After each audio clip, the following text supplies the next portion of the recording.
Merci d'être sur la télévision Labari pour suivre le journal de ce jour, jeudi 28 octobre 2021. Mesdames, Messieurs, bonsoir et bienvenue à tous.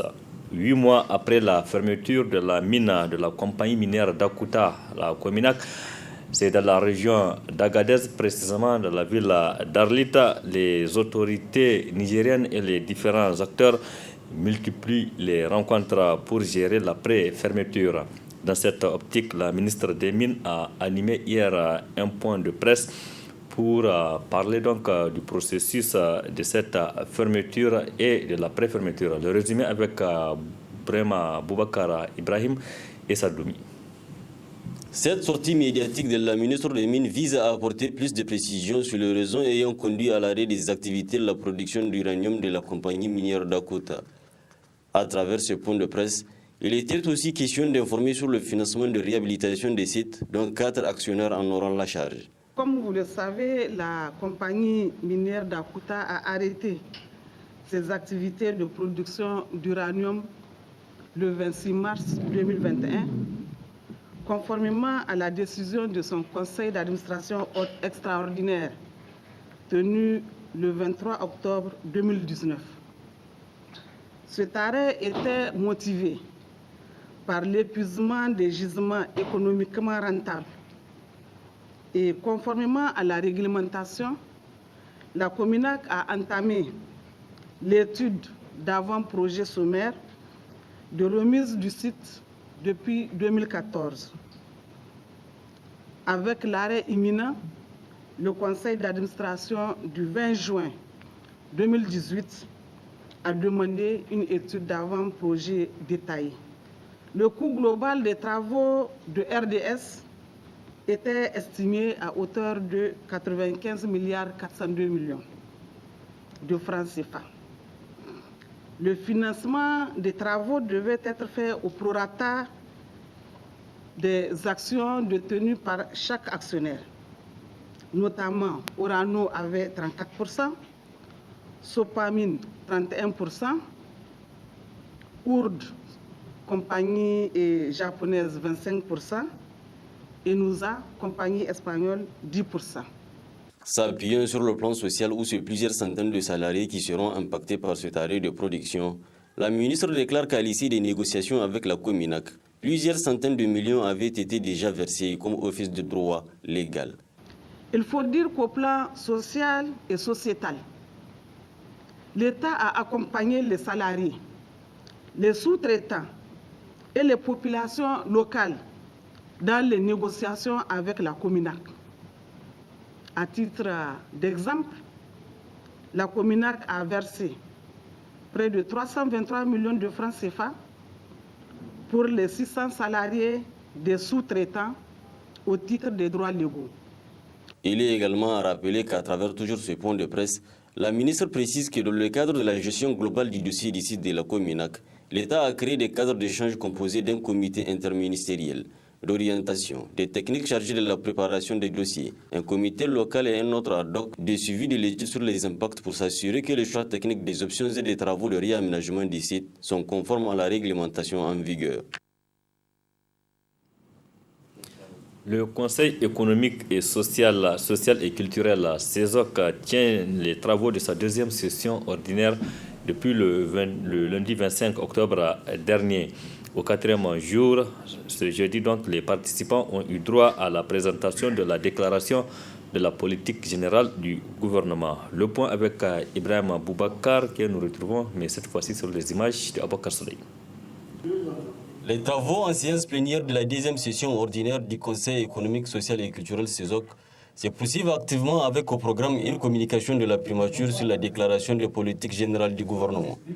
Après examen et adoption des activités d'hier, c'est un exposé détaillé de la DPG qui a été fait par le ministre conseiller délégué par le cabinet de la primature. Dans son intervention, le président du CESOC se dit satisfait de la qualité des échanges qui ont prévalu. Le Conseil économique, social et culturel, dans sa mission, doit donc être pris en compte, doit participer à l'élaboration, à la mise en œuvre et de l'évaluation des politiques publiques. Aujourd'hui, donc l'équipe du Premier ministère est venue nous faire l'honneur de nous présenter ce document important Et nous pensons effectivement que cela pourrait permettre la mise en œuvre effective du programme de Renaissance Acte 3. Ce document a été massivement adopté à l'Assemblée nationale. Et nous nous inscrivons, n'est-ce pas, dans la droite ligne de la mise en œuvre de ce programme. Donc voilà pourquoi aujourd'hui les conseillers de la République ont bien voulu également être dans le bain. Ainsi, à l'issue de la présentation de la déclaration de politique générale du gouvernement, les conseillers du CESOC ont fait des propositions qui, selon eux, s'ils sont prises en compte, facilitera l'exécution de la DPG et améliorera considérablement le niveau de vie de la population nigérienne. Parlons santé à présent, Brahma Boubacara, et c'est pour parler d'une maladie qui fait des dégâts ici au Niger. C'est bien sûr le cancer, et ce mois d'octobre est un mois dédié à cette maladie, notamment donc un mois nommé Octobre Rose. À cette occasion, le centre donc SOS Cancer initie des séances de sensibilisation, mais aussi des dépistages à l'endroit des femmes. C'est ce que vous allez voir dans ce reportage signé Nafisa Zakou et Nasser Sedou.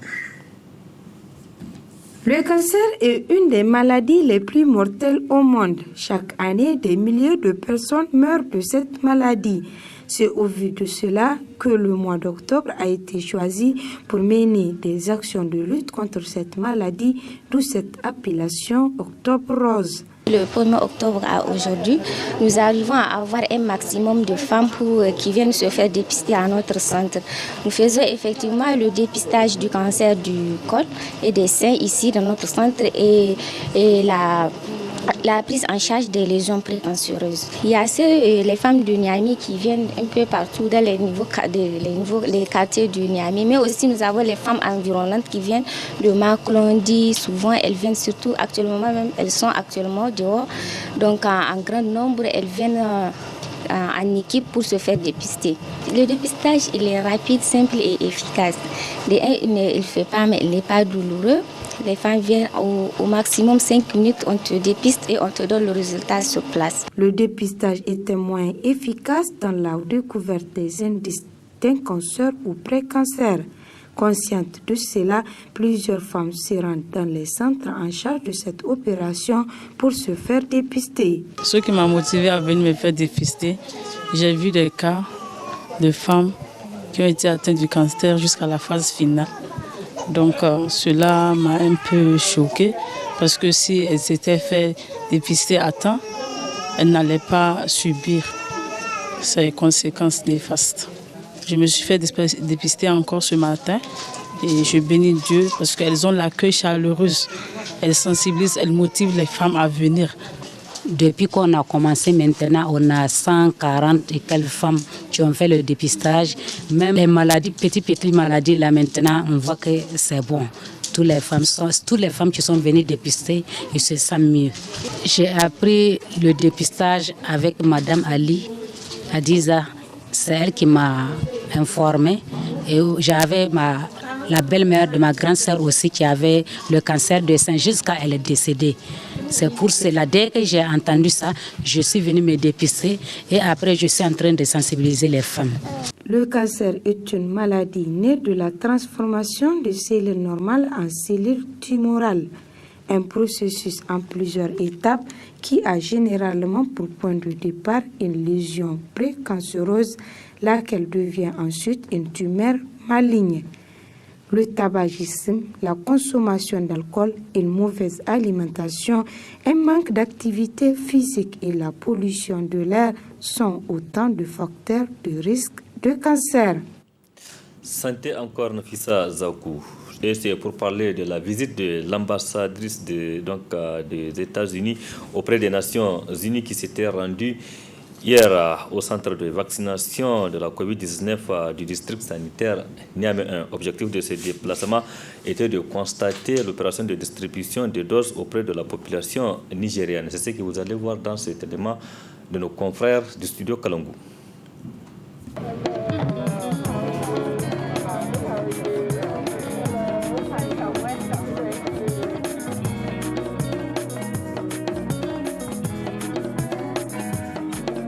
We know that no one is safe from COVID if everyone is not safe, and that is why we have made a commitment to make contributions to Niger and other places around the world. And so we are coordinating closely with WHO, with the African Union, and through COVAX to ensure that we get vaccines distributed as quickly as possible as they become available.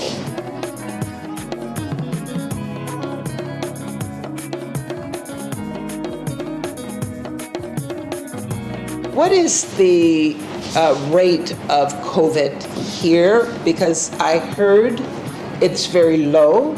Depuis le début, le gouvernement a pris toutes les dispositions, notamment les mesures barrières, tous les dispositifs de protection individuelle et de protection collective qui ont été déployés à différents niveaux. Il y a eu la mobilisation des autorités coutumières religieuses. Vraiment, il y avait eu toute la mobilisation pour y faire face. Autre aspect de cette édition, dans le souci d'améliorer la qualité de la formation à l'école Flo Jarma, l'association des parents d'élèves de la dite école a organisé une séance de formation au profit des enseignants de cette école. La précision, Nafisa Yahaya et Ibrahim Abdou. C'est pour davantage améliorer la qualité de la formation à l'école Flo Jarma que l'association des parents d'élèves de cette école a initié cette formation au profit des enseignants. Le but vraiment de cette formation, c'est d'outiller les enseignants de Flo Jarma dans le cadre du programme Rénové, vraiment de les outiller pour pouvoir assurer un bon encadrement à nos enfants. Nous avons choisi Flo Jarma qui est une école de renom, la meilleure école de Niamey, la meilleure je précise parce que les résultats sont palpables et surtout cette formation rentre dans nos activités quotidiennes. Ça c'est une nouveauté pour nous, mais dans le temps nous faisons ça à l'interne sans faire de tapage, mais nous appuyons toujours et nous avons toujours demandé à la direction de l'école, quel que soit les besoins qu'ils ont en matière de renforcement des capacités des enseignants, de nous faire appel et nous serons présents. Occasion pour le directeur du primaire de l'école Flo Jarma de remercier les parents d'élèves pour cette énième initiative en faveur de l'école. C'est un acte très salutaire parce qu'eux-mêmes, en fait, ils ont toujours agi dans le sens d'aller vers la qualité de l'enseignement. Chaque fois qu'on les sollicite, ils ont répondu positivement à ça. Donc cette formation-là, en réalité, elle devrait se passer depuis l'année passée. Mais malheureusement, compte tenu de certaines contraintes de calendrier, elle n'a pas pu avoir lieu. Donc c'est maintenant qu'on a vraiment relancé les choses. Et alhamdoulilah, nous voilà aussi aujourd'hui pour le jeudi et vendredi, Inch'Allah, 2 jours de formation. Et ça porte, Inch'Allah, sur le programme Rénové, initié par le ministère de l'Éducation nationale. En ouvrant les travaux de cette formation, l'inspectrice chef service de l'arrondissement communal Niamey 2 a salué cette initiative des parents d'élèves. L'initiative que les parents d'élèves ont prise au niveau du Flo Jarma est très louable. C'est une très bonne initiative et c'est un acte louable. Et moi, je les considère comme des parents d'élèves consciencieux, soucieux de l'avenir de leurs enfants, vraiment. Et si tous les parents d'élèves de différents établissements emboîtaient le pas à Flo Jarma, le Niger avancerait sans doute. Vraiment, ils sont un exemple, un très bel exemple. Vraiment, ils sont à féliciter, moi je les félicite. Et je rendrai compte à mes supérieurs aussi. Pour rappel, cette formation à l'endroit des enseignants du primaire de l'école Flo Jarma va porter sur le programme Rénové. Le directeur du primaire a enfin exhorté les enseignants à être assidus au cours de cette formation de 2 jours. L'ONG TED Health a organisé ce jeudi matin un déjeuner d'échange à l'hôtel Noum de Niamey autour des tables des acteurs de la société civile et des parlementaires qui ont parlé sur la budgétisation sensible au genre, une initiative soutenu par le programme Sahel Human Voice in Governance Activity Shiga. Précision avec Hamza Sakou et Halilou Brema. Mobiliser et aider efficacement les femmes et les jeunes à prendre en charge leur environnement en s'appuyant sur des initiatives de développement durable et entre autres missions de l'ONG TED Health. Objet de ce déjeuner d'échange entre les parlementaires et les organisations de la société civile féminine sur la budgétisation sensible au genre. C'est une rencontre d'échange pour vraiment voir comment prendre en compte les budgets sensibles au genre, comment prendre en compte les genres dans les budgets, comment promouvoir la femme, les jeunes et d'autres couches de la population dans les budgets de l'État. Donc nous avons déjà fait une formation avec le parlementaire. C'était en juillet passé. Donc nous avons attendu que les parlementaires aussi soient en session budgétaire pour faire ce dîner d'échange. Ce dîner d'échange, c'est juste aussi un rappel pour dire aux parlementaires qu'on est avec vous, qu'on vous soutient, qu'on vous accompagne pour vraiment aller lire les budgets par rapport au genre aussi. Et aussi dire aux associations de la société civile aussi que nous avons besoin aussi de voir dans les budgets quelle est la part qui revient à la promotion de la femme, quelle est la part qui revient à la promotion de la jeunesse, parce que c'est de ça il s'agit, et des autres couches de la population comme les gens vivant avec les handicaps et tout. Donc voilà un peu l'objectif de ces déjeuners d'échange. Les parlementaires, c'est eux qui vont analyser les budgets. Et les structures de la société civile aussi accompagnent les parlementaires, accompagnent la politique de l'État. Et aussi les OSC, aussi les partenaires, ils accompagnent la politique de l'État. Et c'est pour ça que nous avons invité tout le monde pour venir échanger, pour voir comment prendre en compte cette thématique-là dans les budgets, comment prendre en compte, parce que c'est de droit il s'agit, comment prendre en compte le droit de ces personnes-là, de cette couche de la population.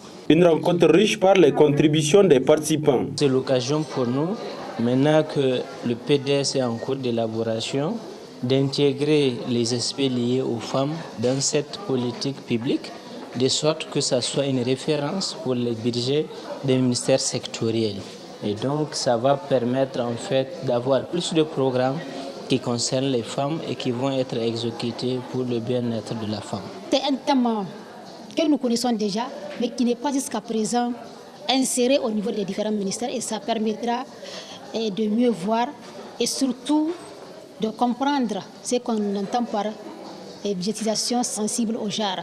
C'est vrai, c'est inclus, on ne le voit pas, on ne le sent pas, mais c'est l'occasion ici de mieux comprendre et de faire comprendre aux gens, d'insérer avec toute l'explication possible pour que les gens sachent que le genre est pris en compte. A noter que cette rencontre a été une occasion pour les participants de rendre un hommage à travers une fatia à une femme qui s'est battue pour la promotion de la femme, Madame Bouli Adamou Ide, rappelée à Dieu le mercredi 27 octobre à Ouagadougou, au Burkina Faso. Paix à son âme, Hamza Sakou.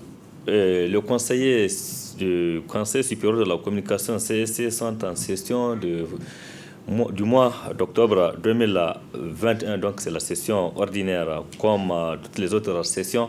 Plusieurs points sont à l'ordre du jour de celle-ci. La cérémonie d'ouverture a été présidée par le président de l'institution, Dr Kabirou Sani. Précision avec Asma Oseidou et Sadou Douni. 6 points sont inscrits à l'ordre du jour de la présente session ordinaire du Conseil supérieur de la communication au titre du mois d'octobre 2021. Parmi ces points, le président du CSC a mis l'accent sur le point relatif à l'examen et l'adoption du projet de délibération mettant en place un groupe de travail chargé de la révision du projet de loi sur la presse électronique et du projet de loi sur le statut et financement des radios et télévisions associatives ou communautaires. Examen et adoption du procès verbal de la session de septembre 2021. 2. Information sur le CSC.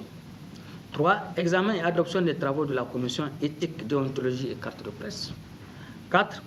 Examen et adoption des travaux de la commission suivi des cahiers de charges, accès équitable et publicité. 5.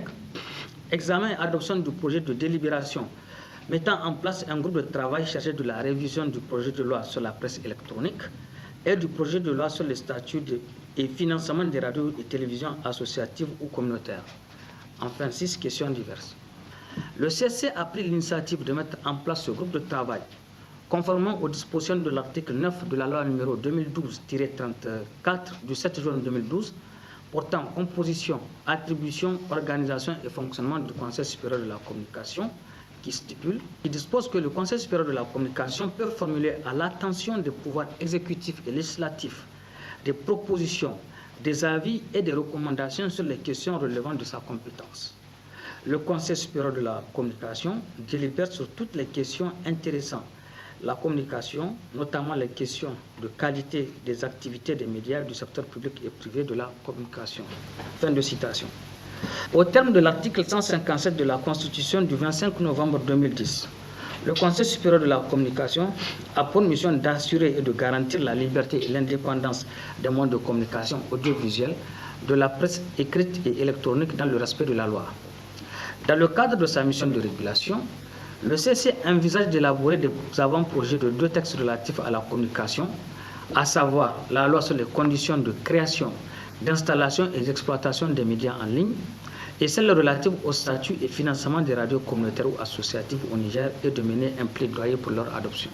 Le plaidoyer envisagé par le CSC pour l'adoption de ces textes vise à combler ce vide juridique constaté dans le domaine de la communication, a souligné le président du Conseil supérieur de la communication. Par rapport aux radios communautaires et médias par excellence de proximité, il faut souligner que sur les 202 radios communautaires répertoriées, 30 ne fonctionnent pas pour diverses raisons. Celles qui opèrent connaissent d'énormes difficultés de gestion, faute de moyens financiers et pour un fonctionnement adéquat et pour la prise en charge des ressources humaines. Vu le rôle important que les radios communautaires jouent dans l'information de proximité des communautés, il est important de créer les conditions réglementaires de leur viabilité. Le plaidoyer envisagé par le CSC pour l'adoption de ces textes vise à combler ce vide juridique constaté dans le domaine de la communication.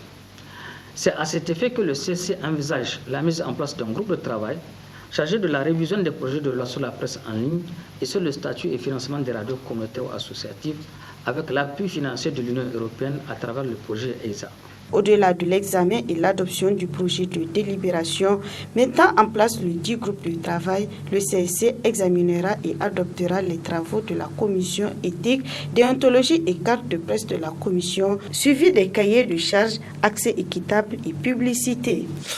Merci Asma Ousseidou. Cette session est prévue pour durer 5 jours. Point final de cette édition. Merci à vous de l'avoir suivi. Restez en compagnie du programme de la télévision Labari. Excellente nuit à toutes et à tous. Au revoir. Bonsoir.